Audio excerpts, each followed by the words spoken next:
అంటే నిజం పలికేటటువంటి స్థితి ఉందా, నిజానికి తగ్గిపోతా ఉందా, అది నీవు నేను పరీక్షించుకోవాల్సిన వారు. అందుకే సంఖ్యాకాండం 11:24 మోషే బయటికి వచ్చి యెహోవా మా మాటలను జనులతో చెప్పి జనుల పెద్దల్లో నుండి 70 మంది మనుషులను పోగు చేసి గుడారము చుట్టూ వారు నిలవబెట్టగా యెహోవా మేఘములో దిగి అతనితో మాట్లాడి అతని మీద వచ్చిన ఆత్మతో ఇప్పుడు అతనితో మాట్లాడి మేఘములో దిగి తన యొక్క ఆత్మను పంపినవాడిగా ఉన్నాడు. అంటే తన బిడ్డల మీదకి ఏం చేస్తాడు, తన ఆత్మను ఉంచుతాడు. ఎట్లా పడితే అట్లా ఆ బలాన్ని ఇచ్చి వదిలిపెట్టేటటువంటి దేవుడు కాదు. ఆయన ఆత్మను ఇచ్చి ఆయన కార్యాన్ని జరిగించేటటువంటి దేవుడుగా ఉన్నాడు. అంటే దేవుని పిల్లలుగా మనం సామాన్యులం కాదు. దేవుని పిల్లలు అనేవారికి 3 మాటలు ఎక్కువగా మాట్లాడతారు. ఎవరు? 1 యోగ్యులు, 2 నీతిమంతులు, 3 ఎవరు? ఆయన పిల్లలమైన వారముగా మనం ఉన్నాం. యోగ్యులు, నీతిమంతులు, ఆయన పిల్లలం. అందుకనే ఆయనే మనను పుట్టించను, మనము ఆయన వారము. ఆయన వారం అన్నప్పుడు మన మీద ఏముంటది? ఆయన ఆత్మను మోషే మీద ఉంచడమేగా, ఆ 70 మంది మీద ఉంచడమేగా. ఆయన ఆత్మ ఉంచినప్పుడేమో వారు ఏం చేశారు? ప్రవచించారు. తర్వాత వారు ప్రవచించలేదు. ఆత్మ లేనప్పుడు ఏం చేయలేదు? ప్రవచించలేదంటే దేవుని పిల్లలైన వారి మీద ఆయన ఆత్మను ఉంచుతాడు. అంటే ఇక్కడ నా తలంపు ఏంటంటే, దేవుని పిల్లలంగా చేయబడినప్పుడు ఆయనతో అటాచ్ గా మనం ఉండేదాని కొరకై ఆయన ఆత్మను ఉంచుతాడు. ఆయన ఆత్మను ఉంచినప్పుడు ఎట్లా పడితే అట్లా ప్రవర్తించే వారంగా ఉండవు. అక్కడ ప్రవచించారు. అక్కడ మాట చదవండి, 24వ వచనంలో, సంఖ్యాకాండం 11:24 చదవండి. యెహోవా మేఘంలో దిగి అతనితో మాట్లాడి అతని మీద వచ్చిన ఆత్మలో పాలు ఆ 70 మంది పెద్దల మీద ఉంచెను. కావున ఆత్మ వారి మీద నిలిచినప్పుడు వారు ప్రవచించిరి కానీ మరలా ప్రవచించలేదు.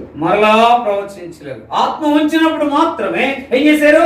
ప్రవచించారు. మరలా ప్రవచించలేదు. అంటే దేవుడు తన ఆత్మ ఉంచినప్పుడు మనం ఎట్లుంటామంటే వారు ఉన్నట్లుగానే మనం కూడా ఆ ప్రవచించే వారంగా మనం ఉంటాం. అంటే ఇక్కడ దేవుడు నా యొక్క ఇచ్చిన తలంపు ఏంటంటే, ముందు ఆల్వేస్ అటాచ్ విత్ గాడ్. దేవునితో మనం కనెక్షన్ కలిగి ఉండాలి. ఆ దేవునితో కనెక్షన్ కలిగినప్పుడు యథార్థమైన ప్రవర్తన ఉంటుంది. దేవునితో కనెక్షన్ ఉన్నప్పుడు ఏముంటది? నీతిని అనుసరించే వారు ఉంటాం. దేవునితో కనెక్షన్ ఉన్నప్పుడు ఏం చేస్తాము? 3వ మాట అక్కడ ఉంది, నిజము పలికే అనుభూలు మనం ఉంటాం.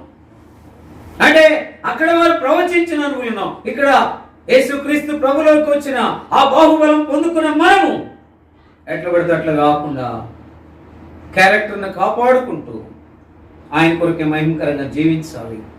అందుకొరకే దాని కొరకే ఏదైతే అడ్డుందో దాన్ని తీసివేసి, అయ్యా చాలాసార్లు నా యొక్క యథార్థమైన ప్రవర్తన అనుగులో నిలిచి ఉండలేదు, తప్పిపోయిన పరిస్థితులు ఎక్కువ ఉన్నాయి, దయతో క్షమించు అని క్షమాపణ కోరుకుని ఆ క్షమాపణ పొందుకుని ఏం చేయాలా? మరలా పాలు పంపులు పొందాలి. ప్రభా నన్ను ఆ రీతిగా ఉంచు, యథార్థమైన ప్రవర్తన. ఐ వాంట్ దిస్ మనం కోరుకుని మనం ఏం చేయాలంటే ముందుకు వెళ్ళే వారంగా ఉండాలి. 2వది నీతిని అనుసరించేటటువంటి స్థితి. నీతిని అనుసరించే స్థితి ఉందంటే అసలు మనం ఎట్లా పడితే అట్లా ఉండడానికి అసలు వీలు లేదు. ఎక్కడి నుంచి? తలంపు నుంచి, ఆలోచన నుంచి, మాట నుంచి, వినే దాని నుంచి, చేత నుంచి, నడిచే దాని నుంచి ఎప్పటికప్పుడు ఏం చేస్తాము? చెక్ చేసుకుంటాం. లేకపోతే ఆ నీతిని అనుసరించే అనుభవం లేకపోతే ఏమాత్రం కూడా మనం ముందుకు వెళ్ళాము. ఎందుకంటే సాదాసీదా భక్తుల్లాగా, లేకపోతే అలవాటైనటువంటి భక్తుల్లాగా, లేకపోతే యాంత్రికంగా మనం కొనసాగం. ఎక్కువ ఈ మాట చెప్తాను, నేను నా జీవితంలో ఎప్పుడైతే యాంత్రికమైన దాంట్లో ఉన్నామంటే దేవుళ్ళు అంత పట్టింపుగా ఉండాలని ఆశపడం. యాంత్రికం ఉన్నామంటే ఏదో క్యాజువల్, ఏదో అందరూ ఏం చేస్తారు? 6 దినాలు పని చేసుకుని 6 దినాలు పాపంతో ఉండి 7 దినాన ఆ కొంచెం సేపు దేవుని సన్నిధికి వచ్చి తల వంచి చిన్న ప్రార్థన చేస్తాడు. తను కూడా మంచిగా చేస్తాడు, కానీ అది అంతవరకే, ఆదివారం వరకే. తర్వాత లోకమే, పాపమే, తన ఇష్టం అన్నట్టుగా ఉంటారు. అయితే మనం అట్లుంటానికి వీల్లేదు. మనం ఎవరమి? ఆయన వారమి. ఆయన వారం అంటే ఆయన వారు అంటే రక్షించబడిన వారు, ఆయన వారు విశ్వాసులైన వారు, ఆయన వారు ఆరాధించేవారు, ఆయన వారు ఎవరు? యథార్థమైన ప్రవర్తన కలిగిన వారు, ఆయన వారు నీతిని అనుసరించేవారు, ఆయన వారు ఎవరు? నిజము పలికేవారు. వీరిని ఏమంటారు? నిజమైన విశ్వాసులు అంటారు. ఎట్లా పడితే అట్లా నీకు నాకు అది లేదు. అది ఎవరు చెప్పక్కర్లా. మన యొక్క జీవితంలో మన యొక్క మనసాక్షి, లేకపోతే దేవుడే మనతో మాట్లాడతాడు. నువ్వు నా దగ్గరికి వచ్చావు, నీ మళ్ళా నీ ఇష్టానుసారంగా ఉండడానికి వీలే. నువ్వు నా దినంలో నువ్వు నా పని, లేకపోతే నా మీద ఆధారపడు. అందుకని ఎక్కడుంది మాట? నీ స్వబుద్ధిని ఆధారము చేసుకొనక. ఎక్కడుందన్నమాట? సామెతలు గ్రంథం 3వ అధ్యాయం 5వ వచనం చదవండి. నీ పూర్ణ హృదయముతో యెహోవా యందు నమ్మికుంచుము. ఏం చేయాలంట? నీ స్వబుద్ధిని ఆధారం చేసుకొనక యెహోవా యందు నమ్మిక ఉంచాలి. ఇప్పుడు ఆయన పిల్లలు అంటే ఎవరు? మనం ఇప్పుడు ఎవరు? యెహోవా యందు నమ్మిక ఉంచిన వారు. ఇప్పుడు నమ్మిక ఉంచిన వారిలో ఏముండకూడదు? నీ స్వబుద్ధిని ఆధారం చేసుకోనుక. కానీ ఎక్కువ భాగం ఏ బుద్ధిలో ఉంటాం?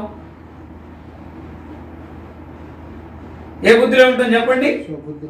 స్వబుద్ధి అంటే స్వబుద్ధిలో ఉంటాం అంటే నా వరకు నేను ఐఎమ్ ఆల్ రైట్. రెండవది స్వనీతి, నేనైతే నీతిగానే ఉన్నాను. వీటిలో నుండి బయటికి రావాలి. స్వబుద్ధి నీ ఆధారం చేసుకోవద్దు, స్వనీతిలో ఉండవద్దు, సొంత ఆలోచన చేయవద్దు. ఆయన వారం కనుక మనం ఏం చేయాలి? చదవండి అన్నమాట. కొరింథీయులకు రాసిన 2వ పత్రిక 5వ అధ్యాయం 15వ వచనం. ఆయన వారము అంటే ఆయన పిల్లలంగా మనం ఎట్లుండాలా? ఆయన కొరకై జీవించే వారంగా ఉండాలి. ముందు నిలిచే వారంగా ఉండాలి, రెండవది జీవించే వారముగా ఉండాలి. తమ కొరకే కాకుండా ఆయన కొరకై జీవించే వారుగా ఉండాలి.